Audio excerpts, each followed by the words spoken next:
Pump up the volume on your parenting with Parent Pump Radio. Tune into something different that makes a difference. At Parent Pump Radio, instead of a ripple, we choose to create a splash. Get energized, get inspired, and get informed with how to parent in the new millennium. With your host and parent coach super guide, Jacqueline T.D. Huynh. Hi, this is Jacqueline T.D. Huynh. Welcome to Parent Pump Radio. Our show is all about dynamic family leadership, becoming financially free, and leaving a profound legacy for our children. Be sure to get my new book called True Legacy Wealth, Creating Generational Wealth Through Real Estate Investing. The link is in the show notes. If you're looking for a speaker for your organization or event, please contact me at info@integrativeminds.com to schedule a meeting time. Our show is available on iTunes, Google Play, Stitcher, YouTube, and syndicated on rethinkradio.org, oneideaaway.com, and Armed Radio. Okay, so September is National Suicide Prevention Month, if you did not know that. All month, mental health advocates, prevention organization, survivors, allies, and community members unite to promote suicide prevention awareness. Now, maybe you didn't know these statistics, but suicide is the 10th leading cause of death in the U.S. and is the second leading cause of death for kids aged 10 to 24 years old. Each day in our nation, there are over 3,000 attempts by young people grades 9 to 12, and if grades 7, 8 were applied, numbers would be even higher. 4 out of 5 teens who attempt suicide have given clear warning signs. The warning signs are there, and our guest today, and I'm laughing because he is making funny faces, is also known as the mental health comedian. He is a suicide prevention speaker and trainer. He is a 5-time TEDx speaker and was a writer for The Tonight Show for 20 years. That's why he's so funny. He is a motivational public speaker who uses his life lessons to start the conversation, giving people permission to give voice to their feelings and experiences surrounding depression and suicide, and doing it by coming out, as it were, standing in his truth and doing it with humor. He believes that where there's humor, there is hope. Where there is laughter, there is life, and nobody dies laughing. That is true.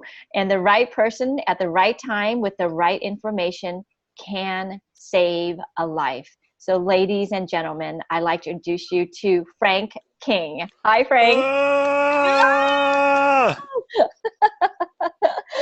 I love that you're a comedian talking about depression and suicide, because every time we bring that subject up, it's very sad. I want to know, why is a comedian talking about depression and suicide? Jacqueline, I think the comedian's a good choice. A couple of reasons. One, if you think about it, the comedian's job is and always has been since the time of the court jester to speak truth to power on behalf of the powerless. And I believe I speak truth to the power of mental illness on behalf of those powerless in its grip. Number 2, what you said it, where there's humor, there's hope, where there's laughter, there's life, nobody dies laughing. And 3, your show's about legacy. And I have part of my legacy, unfortunately, is generational depression and suicide. My grandmother died by suicide. My mother found her. My great aunt died by suicide. My mother and I was 4 years old, found her. Oh, I'll spare you the details. It's in my first TEDx talk called A Matter of Laugh or Death. And then I myself came close enough to dying by suicide in 2010 that I could tell you what the barrel of my gun tastes like. Spoiler alert, didn't pull the trigger, which gets a laugh every time I say it at a keynote. The next thing I tell people is a friend of mine who was at the keynote came up afterwards and goes, "Hey, man, how come you didn't pull the trigger?" I go, "Hey, man, could you try to sound a little less disappointed?" That's where the humor is, because I get that question all the time. Is there anything funny about depression or suicide? No, there's nothing funny about it. But there is organic humor in the topic. I had a meeting planner say to me one time, I was going to do a keynote. I go, "What do you want to cover?" She goes, "I don't know, just give me some bullet points." I said, "Michelle, bullet points? Really?" She said, oh my God, I got it. Nah, don't feel bad. It happens all the time. I got a call while you and I were chatting. It's from a dental group. The state of Washington, Department of Health, is going to has mandated that in 2020, every dentist, hygienist, chiropractor, mental health professional, doctor, nurse, occupational therapist, naturopath, osteopath, all of them are going to have 3 hours of suicide prevention CE to renew their license.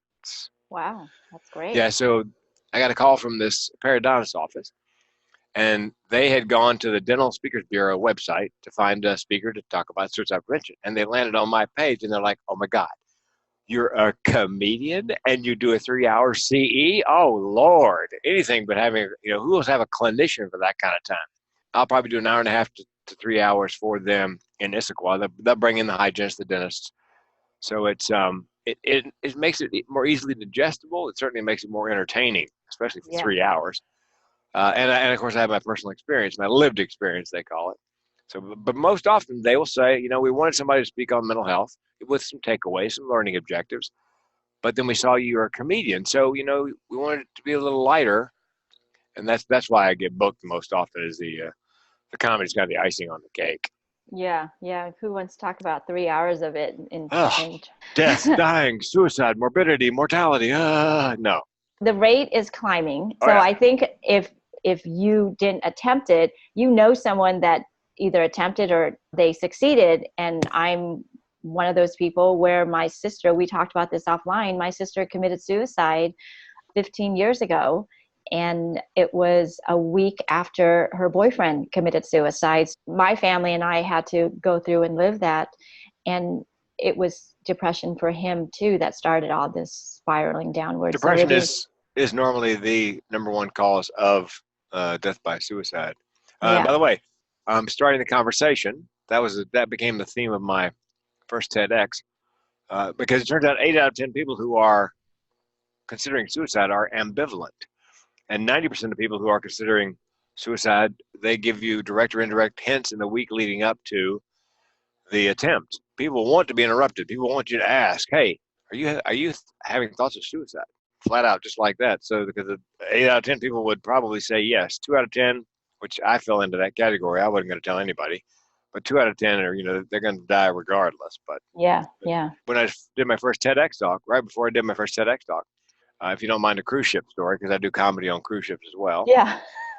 I was in the Lido buffet. Every ship has a Lido, by the way. Buffet, and I couldn't find a place to sit down. So I saw a woman at a table for two, and there was an empty chair. So I point, she nods, I sit.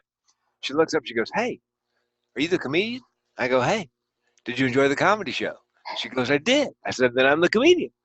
And then she starts laughing. She goes, what would you have said if I told you I hated the comedy show? They say I look a lot like him.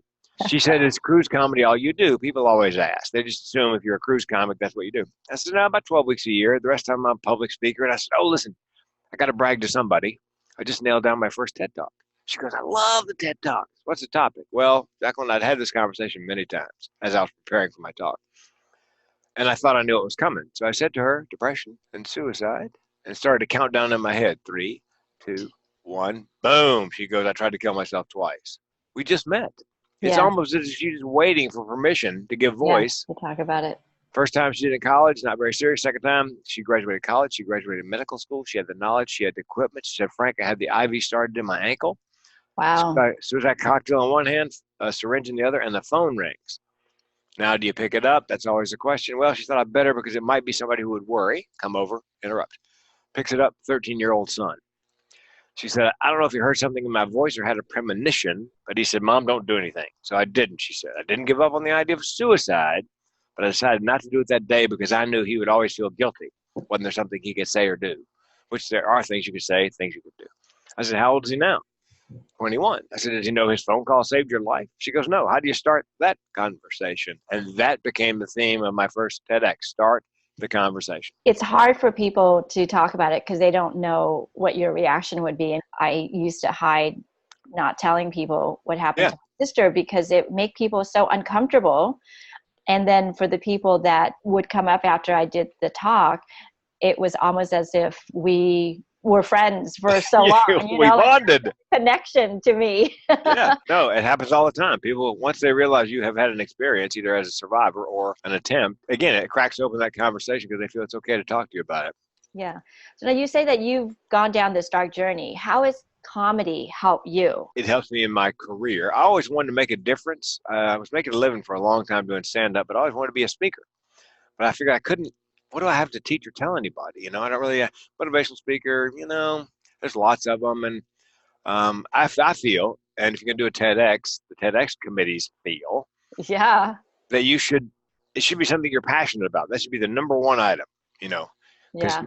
today you could wake me from a sound sleep, go hand me a microphone and go do 45 on suicide prevention. I could do 45 minutes without breathing hard because I'm passionate. I mean, I eat it. I wake up thinking about it, go to bed thinking about it. Comedy is the way my family dealt with tragedy and triumph. We, regardless of what happened, that was the way we got by. And all comedy, they say, spring from pain. We lost 2 comics this month to suicide. A friend of mine from Canada, Mike McDonald, says there's 2 kinds of comedians: diagnosed, undiagnosed. And we even have a podcast called the Suicide Prevention Punchline, which is because so many comedians and creative types and entrepreneurs have a higher rate of suicide than the average, somebody in the general public. I think my third TED Talk was Mental with Benefits, the evolutionary advantages of mental illness. Because everybody I met who had a mental illness who wasn't completely dysfunctional always had some kind of superpower: artistic, creative, really smart, athletic, funny. So I thought there's got to be a connection here between mental illness and mental ableness. They exist, and I think the wiring is the same for both. It's like this: it's interlocked. My comedy ability and imagination is tied into my depression and chronic suicidality. It's the way I see the world, the way I process. I had a thought one day that somebody could give me one pill. Here, Frank, take this pill. You'll never be depressed again. You'll never have another suicidal thought. The only side effect is you'll no longer process information like a comedian. Like, whoa, no, thank you. I really do think it's all part and parcel of the wiring. So ironically, the thing that threatens my life is tied into the things that keeps me alive, makes me a living. But yeah, there's this expression in comedy: tragedy plus time equals comedy. And a lot of comedy is based somehow in pain of some sort. It's a way of, think about it. If you're a comic and you're doing comedy clubs, you're probably working 4 or 5 shows a week. Something horrible happens to you during the daytime. You don't have to go see a therapist. Just go up on stage and be funny about it. Go rant and rave. Yeah. We're putting together a comedy show. It's called Mixed Nuts. It's for clubs, 3 comics doing 30 minutes each. And they have to talk about at least 5 or 10 minutes to make jokes about their mental illness, with the idea they will hopefully change people's perceptions of what mental illness looks and sounds like. Yeah. And then each one will take each 30-minute segment, comic, and make a television show like Dry Bar Comedy. Each one will have their own little 30-minute comedy special. I'm hoping to sell it to Amazon. After the show, we'll sit on stage and we'll take questions from the audience about mental health. Again, because there's so many comics who live with this. Yeah, it's a great idea, especially going into the high school and the junior high, because they look at, all they hear are just sad depression thing, which makes their depression even more exaggerated. One of the things that was very pleasing about doing the Mental with Benefits is I would have parents, I would tell them to take a look at it. And then they go, Frank, my child has X, whatever it is, OCD, ADD, dyslexia. Because I've been to every lecture, I've read every blog post, I've read every book. Not one sentence in any of that did anybody say, hey, by the way, did you notice that your child is super talented in this area? Yeah. Because it's and I think that the point of the talk was, we should design the IEP, individual education plan, to the child to, minimize the damage done by the disability, but embrace, enhance, and energize the mental abilities. Right. Say the kid's got OCD. Well, the STEM program, science, technology, education, mathematics, perfect. Because in all those disciplines, one right answer. and if you're going to push them toward a career, find a career where they value precision, attention to detail, and that could be accounting, could be banking, where they'll actually pay more because you're really good at it. And Google, by the way, has begun to hire people on the spectrum who are really good at one thing or another, maybe socially awkward, but they're really good at one thing or another, and they reward them for that special ability. So they're prized, not stigmatized for those abilities. So if we can convince a child, look, you got a mental disability, but here's the good news: you have a mental ability your peers can't even touch. Absolutely. Yeah. That would change. That would reduce bullying and stigma, and reframe it for them. Could change their entire lives from that point. Yeah. It's the stigma of what normal is. Yep. Maybe they're normal and we're the one that's weird. Yeah, well, we can't, because those people can do math like yeah. genius level. I just got my 5th TED Talk this week. The 6th one I'm pitching is depressive realism. There is some science that people who are depressed actually see the world more accurately than people who are neuronormal.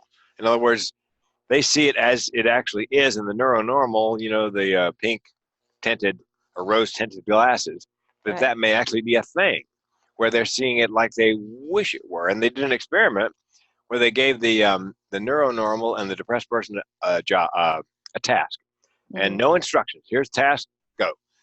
And they finished, and they interviewed the depressed people and they interviewed the neuronormal people. And it turns out the depressed people were more accurate in their assessment of how good or bad they were at the task. And the neuronormal people had what's called a positive cognitive bias. They thought they were better at it than in fact they were. So, and again, if we could change the frame, I was on a Zoom call yesterday with 2 comics talking about this mental health comedy tour. And one of the 2 comics saw everything that could absolutely possibly go wrong with the tour, which is invaluable to have somebody who's not just looking at the upside and not worrying about he said, well, how are we going to get it on social media and how many hits do we need and can we make any money doing this? And I'm watching him thinking, there's my TED Talk right there. He is living, breathing proof. That's the kind of guy you need in your company who can see all that could possibly go wrong. Yes. A friend of mine who's Jewish has a Jewish grandmother. He goes, yeah, it's like a Jewish grandmother. They always can tell you, okay, Mr. Big Shot. So, Mr. Big Pants, Mr. Biggie Pants. Yeah, no, it's never going to work. Never going to work. He said every company needs a Jewish grandmother to go, not going to work. You're going to be wasting your money. Tell us about your book. You have a book. Yes. Well, because you were talking about statistics. It's called Guts, Grit, and the Grind, a men's mental mechanical manual. It's a book for men for their mental health by men. It's an anthology. I have 2 female authors and me. They came to me and said, look, we're writing a book on men's mental health. Would you make it funny? And I said, wait a minute. 2 women writing a book on men's mental health? Don't you think you might need a man? So they said, I'm a man. We'll make you co-author. So I said, look, I'll be co-author if I'll make it funny if I can be a co-author and if I can voice the books for Audible because I do voiceover work. They said, fine. One of the 2 women is a suicide prevention therapist. She works with first responders. She's been doing it 20 years. She teaches what's called QPR, question, persuade, refer. You train people to spot depression, thoughts of suicide, then teach them what to do. And she went to Barnes & Noble looking for a book on men's mental health. There were none. Men have a higher rate of suicide attempts. 8 out of 10 suicides in the U.S. are men aged 45, 54. 80% of the suicides are men. And in part because, and the book makes this point, is men tend not to talk about their feelings. Right. Not only that, men in general, we wait too long for our colonoscopy. If we get a lump somewhere, we don't, or for chest pain, we're sure it's Taco Bell, not a heart attack. Whereas women tend to go in, they get an ache or a pain, they go see the doctor, just generally speaking. But what's been discovered is that men feel more comfortable taking advice from men.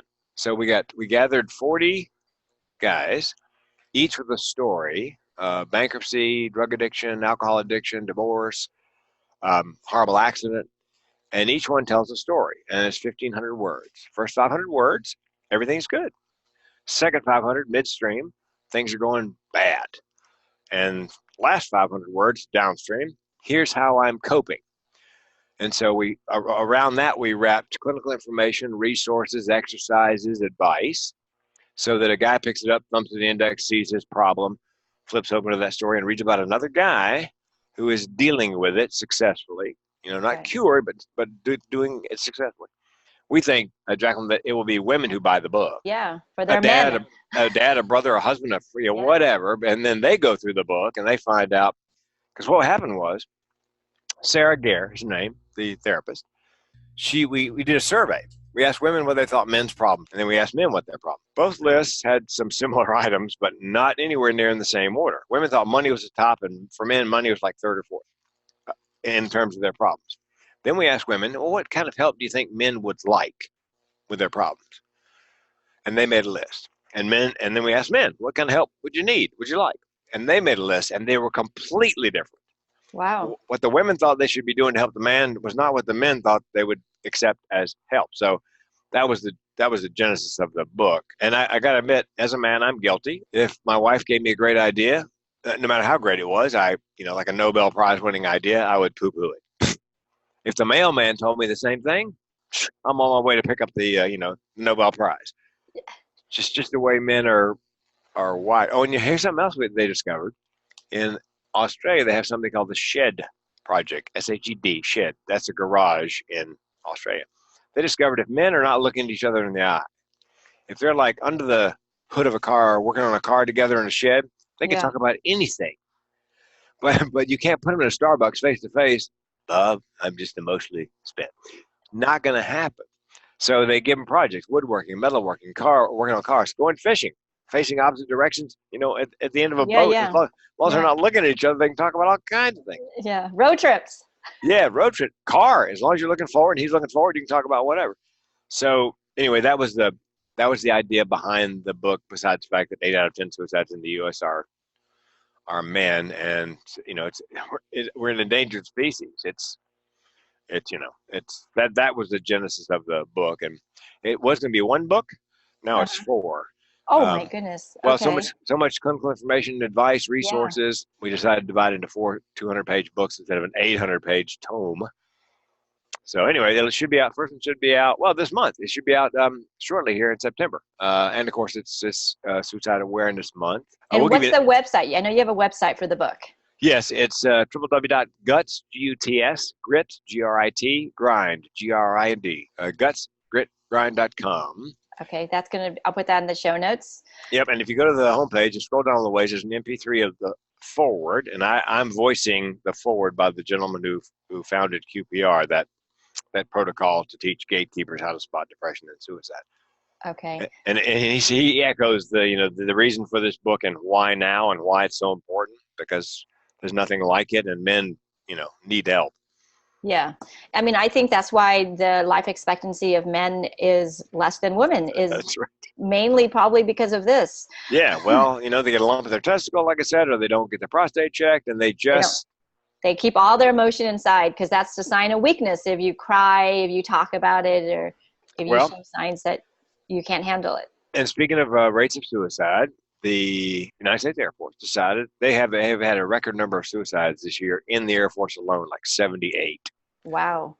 So they decided that each base should have a stand-down day, and they would do nothing but talk about suicide prevention, which is great. And I got phone calls from 2 bases thinking they might like to book me.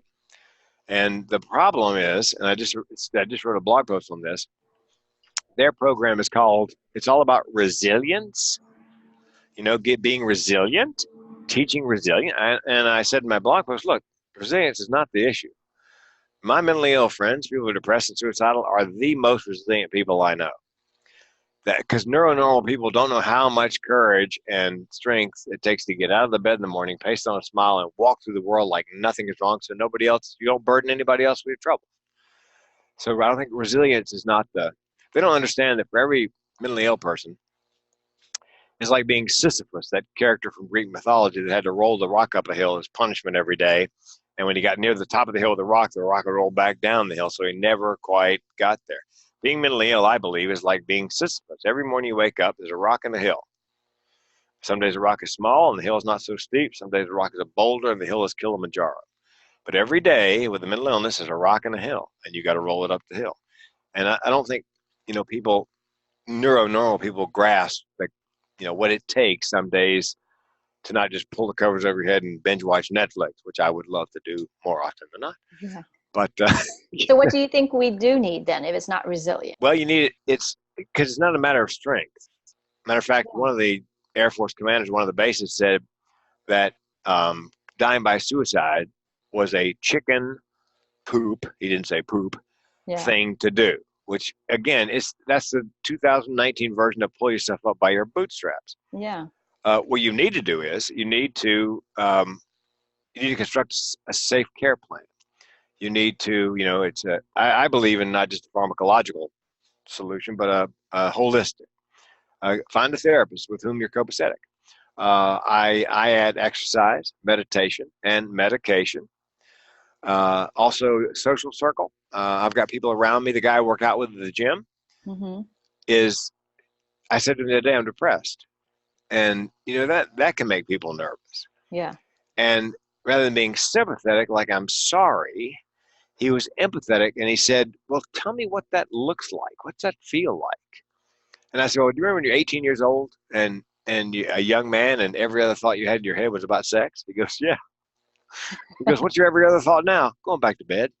So you need people around you who are not going to judge. Right. Or as they say in the mental health business, not going to should all over you. You should do this and you should do that and you should try fish oil. That's why I tell people at my keynotes, look, if you're suicidal, call the Suicide Prevention Lifeline or text the word connect to 741-741. If you're just having a really bad day, call somebody who's crazy like me, and I put my phone number up on the screen. Because I'm not going to judge. I'm not going to tell you what you should be doing. I'm just going to listen. Because normal people ask me all the time, I got a depressed friend, what do I do, what do I say? Don't say anything. Just listen. Let them talk freely and share the burden. Be empathetic, not simple. Awesome. Well, we are out of time. Oh, no! Yes. Can you believe it? Yeah, because yak. We love it. All of the information for your guts, grits, and grind it's in the show notes. And how can people find you if they want to get to know more about you? Well, my brand is The Mental Health Comedian. So it's thementalhealthcomedian.com. If you type in The Mental Health Comedian in any form on the Google machine, it'll come up with my Instagram, Facebook, website, yada, yada, yada. If you want to book Frank for speaking engagements, he's available. If you want to hire him to help you out. If you're having a really bad day, my phone number's there too. Give me a call. It happens all the time. His phone number is 858-405-5653. It's out there now, Frank. Yep, I know. Oh, wait, my phone's ringing. Yeah. 858-405-5653. That's in the show notes also. Thank you, Frank, for giving a life to this. Oh, absolutely. And you know what, Jacqueline, we want to get you out there speaking more. Yes. So yeah, call me anytime. I'll give you a few. I've been doing it for 34 years. I'm happy to give you a couple of tips. Absolutely. I'm going to take you up on that offer. Okay. Thank you, listeners. And keep on learning, keep on growing. Keep on living. Keep on living. Yes. Thank you so much for joining us today. Go to parentpumpradio.com and click on the pink box on the top of our homepage to listen to our new and archived shows. To be instantly notified of new episodes, subscribe to our RSS feed. The RSS feed button is located at the top of the page where all our shows are featured. And after listening to the show, go to parentpumpradio.com or our Facebook page to leave your comments, questions, and topic suggestions. Until next time, have a wonderful week.